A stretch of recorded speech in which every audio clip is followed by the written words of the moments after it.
You mentioned not a lot of therapists, a lot of healthcare professionals, they didn't know about the word anhedonia. Mhm.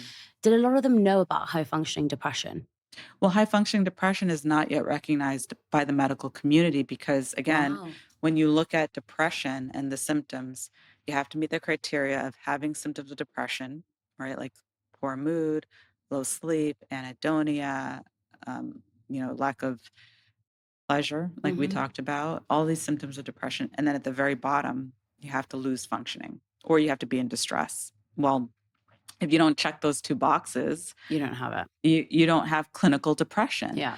But my argument is that we wait for these boxes to be checked without educating people about preventing that breakdown, right? And when Mm. you look at what's happening now in physical health, there's a renaissance happening. There's a boom. So you'll Mm. see doctors who are in the cancer field saying, well, let's not wait for stage 4 cancer. Let's prevent Exactly. it, right? Yeah. Or you'll look at things like, heart risk. No doctor will say, come when you have a heart attack. They'll say, no, let's identify the early warning signs to prevent a heart Mm. attack. And even women's health these days, you're not waiting for doctors to say, well, come back when your hip breaks. They're saying, Right. let's prevent the osteoporosis with hormone replacement, right? So Right. there's this boom, this renaissance happening in physical health, but Mm. mental health is still left in the dark ages. So I'm trying to change that. Yeah. Let's identify these signs. Let's prevent the breakdown. What would you say the top signs of high functioning depression are? Anhedonia is definitely one of the top signs. A lack of joy and pleasure is a problem. And even with clinical depression, so major depressive disorder, where you do meet those final boxes, you Mm. click those boxes of breakdown or Yeah. crisis. Even in major depressive disorder, anhedonia is a symptom that needs to be met if you don't have a low mood. For example, you can have a clinical depression and not be sad. So when I say that, people are Yes. like, wait, how is that possible? According to the clinical criteria, you can be not reporting sadness, but if you report anhedonia, which is a lack of joy, lack of interest, then that may be enough, depending on, of Mm. course, the other criteria to meet clinical depression. So anhedonia is one of those things that I think people really need to know about. I think a Yeah. lot of people experience it. A lot of people are just like Mm. meh, blah, numb. Yeah. They don't know that that's not just life, that, Yeah. you are supposed to be joyful. You're supposed to have Mm. access to joy. It's in your DNA. Mhm. So people don't know about it. That's one of the key symptoms. The other one is what I talked about before, this inability to just sit with not doing. You feel inner restlessness. You got to keep going. You are a human doing, not a human Right. being, right? It's on to the next, on to the Mm. next, on to the next.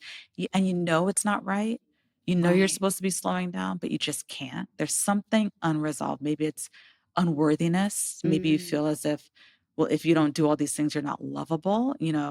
Maybe your sense of who you are, your identity is tied to all these roles. You've forgotten who you Do are. you mean on that, like, sitting in silence just being, or do you mean, like, watching TV or reading a book or Either. It could walking it or could be either. okay. For some people, sitting in silence is terrifying. For Right. others, even if they're walking, they're not present. They're constantly Right. on the go. So Gotcha. that inner restlessness is a Mm. problem, right? Because guess what? I don't know anyone who's that restless and stressed who's joyful. It's really difficult to Mm. access joy when you're that busy. It Very, very is. It difficult. is. Mhm. It is. But the thing I'm conscious about is what would you define as like restlessness? Because if I take me for example, I can Mhm. sit down and watch TV. Mhm. If I'm on the plane and my phone's not working, I'm not like anxious about it. I'm like, oh, thank God. Mhm. But then I also am somebody who I would say when I'm walking, I'm always thinking about something. I'm listening to a podcast. I'm on the phone. Yeah. I'm like on the go. I rarely have time in my day where I just sit. But like, who does? And in Right. my head, I'm like, who does have time in their day where they just sit and look at a wall? Well, again, there are two different types of restlessness, right? Like what you're describing, the physical restlessness is called psychomotor agitation in the science world. It's a terrible term. People Yeah. can't relate to it, but it is actually one of the symptoms for major depressive disorder, clinical depression. Oh, When you pull out that big book I was talking about, yes. it's one of the symptoms. You can have either psychomotor agitation or psychomotor retardation. Again, terrible terms. But Mm, one means like literally physically restless, right? The right. other one means physically slowed, right? That's why depression has so many different faces. Oh, So that agitation is a problem. I know some patients who they're constantly on the yeah. go, Yeah. right? And we all know people like that. Yeah. When you think about joy. I don't know anyone who's super stressed and restless who's joyful, right? When you go to these countries and you see gurus and they're so peaceful, and you're like, how do you look so peaceful? You have like a mat and bread and water, but that's why they're joyful. They can access the joy because, they're at peace, right? So it can be physical restlessness, but it could also be what you're describing, that mental restlessness, like gotta keep going, gotta keep doing, like you can't sit still and you can't mentally be still. Yes. That could rob a lot of our joy. And a lot of people experience this because the world that we live in right now, there's just so much, we have work on our phone at all times. 20 years ago, that wasn't even a thing. Think about that. Just 20 years ago, you could not access work at all times in all places. Phone. Yeah, it's true. The world right now is so different. It's so busy. We're constantly exposed to bad news every time. Yes. Every paper, every website, it's just everywhere. There are many reasons to have that inner angst. So you may not physically be restless, but your mind can't relax because you're constantly inundated, right? These are all things that rob your joy. When you are not at peace, it is hard to access joy. Can you be successful and joyful though? Because You if I can. think about like a monk or a guru, they have to like lock themselves away. And yeah, I definitely do think, and I will 100% say this, the people who perhaps don't have jobs that I know, the people who say they only work 2 or 3 days a week, the people who don't maybe want to have loads of things that they want to achieve, like they're just very comfortable in what they're doing, they are happier. Because they're enjoying their life, they know what their limits are, they know what their boundaries are.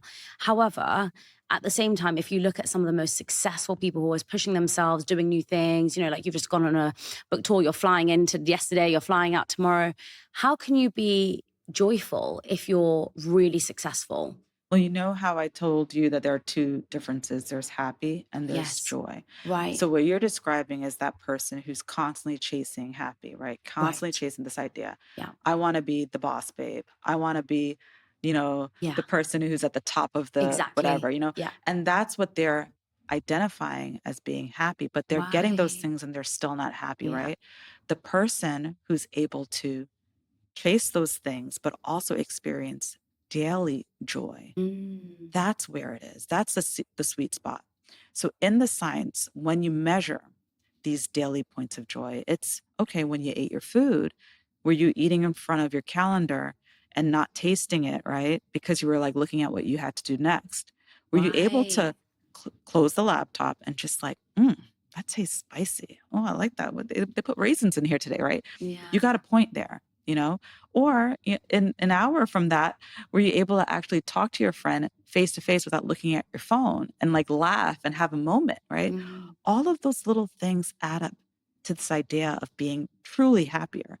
But the people who you're talking about, they're not having those moments. They're chasing this idea and they're missing out on those points every day.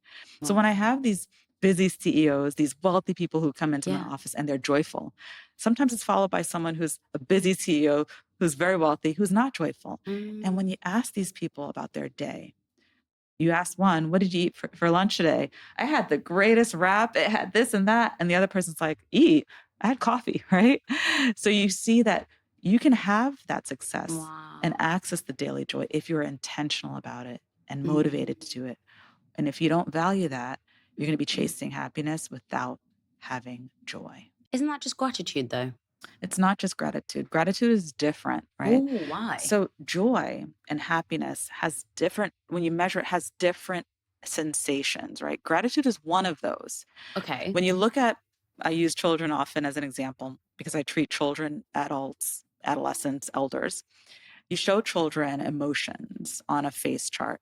Gratitude will be one of them. Another one will be pain. Another one will be frustration. There's like hundreds of emotions that you can access, right? Gratitude is just one of them. What we're learning in the science is that people used to think happiness was just, right? No, happiness is when I'm tired, I rested and I woke up refreshed. Yes. Happiness is when I did something, I felt proud. Happiness is, when something amazing happened, I felt grateful. All of these different things add up to that, right? So that's just one emotion, gratitude. And that's why it's not as simple as if I'm just gratitude and I'd be grateful because you try these things and you're still not happy. But I was grateful. Well, that's just one thing. You got to be able to access these points of joy in many different ways. Our brains are so complex, right? So try and be creative with as many points in a day as possible. If it's going to be gratitude, do that.